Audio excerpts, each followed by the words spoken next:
I've been a civil rights lawyer for over 30 years, and I'm particularly concerned about the provisions that would modify the Wisconsin Fair Employment Act, the Wisconsin Family Medical Leave Act, and eliminate LIRC, the Labor and Industry Review Commission. The changes to the Wisconsin Fair Employment Act would have a very chilling effect on people filing discrimination claims. There's two provisions that are in the budget that are troublesome. One is an offer of settlement provision that would allow an employer within any time between 10 days from when a complaint is filed, when nobody even really knows very much about the complaint and there hasn't been any investigation done, to 10 days before a hearing, after which point an individual has already incurred the bulk of their attorney's fees and expenses in terms of doing the discovery and what's needed to prepare for a hearing. An employer can make an offer of settlement, and that offer of settlement doesn't need to include the attorney's fees that the individual has incurred.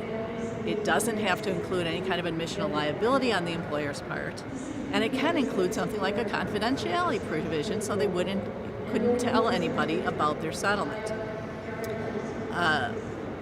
The tricky part is that if the individual turns down that offer of settlement and they ultimately get a decision that offers something less than they would have been able to get in the settlement, that individual then becomes liable not only for their own attorney's fees, but the costs and attorney's fees of the employer as well.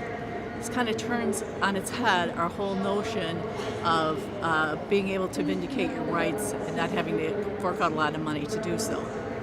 Which relates to the second provision as well, that now makes it's historically been that attorneys representing individuals in discrimination claims were viewed as private attorneys in general, kind of enforcing the civil rights of people, and therefore entitled to attorney's fees if an employer is found to have violated the law.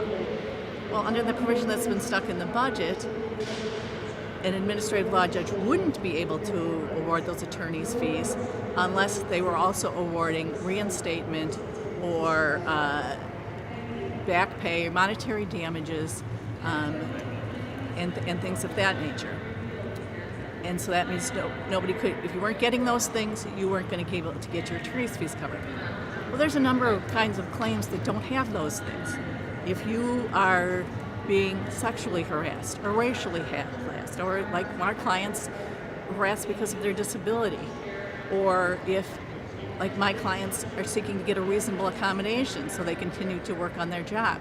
You're not getting those things, but you go and get a decision that yes, your employer failed to accommodate you and they need to accommodate you, or yes, the harassment has to stop, you still wouldn't be able to get your attorney's fees. So you would be having to fork a lot of money for your own attorney to try and vindicate rights that you should have been entitled to for the first place. So that's very problematic.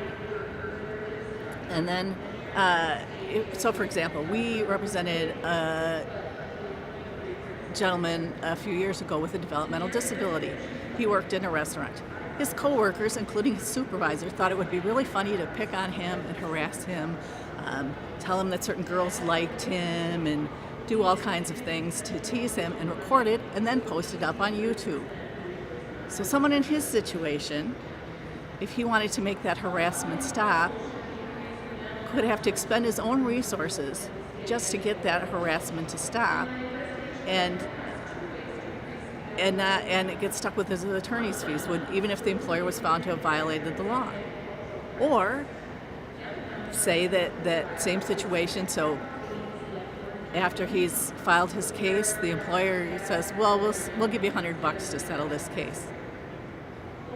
If he doesn't accept that $100, he could be stuck with the employer's attorney's fees on top of it.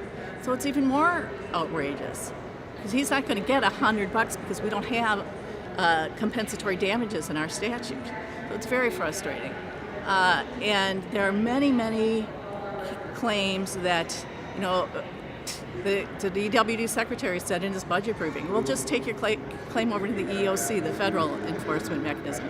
But there are many, many claims that EOC doesn't have jurisdiction over. For example, any employer is covered in Wisconsin for any of the discrimination categories. But to be covered by the EOC, you need 15 or more employees. So that's a whole class of small employers that wouldn't be covered, individuals who work for small employers that wouldn't be covered. The EOC doesn't have any jurisdiction over the Wisconsin Family Medical Leave Act. The EOC doesn't cover sexual orientation. It doesn't cover arrest and conviction record. It doesn't cover some of the other protected classes that exist under Wisconsin law, where you wouldn't have the right to go to the EOC as an alternative. So it's a lot of areas that are at jeopardy here. And then finally, we're concerned about the elimination of the Labor and Industry Review Commission.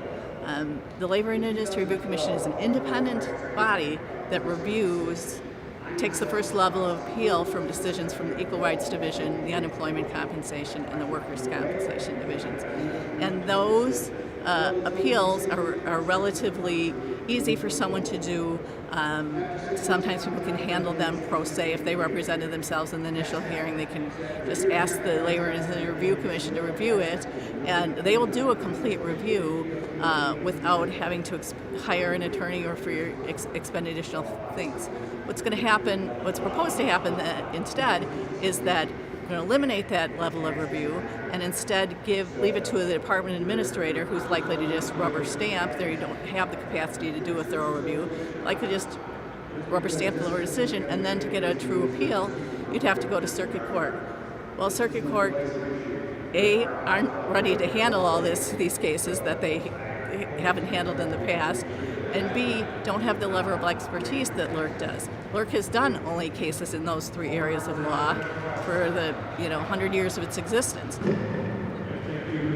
Now you would be taking to a circuit court where the circuit courts are generalists and they have to know all the areas of the law. So we would be losing a lot of expertise, and we would be making it harder for folks to appeal their cases.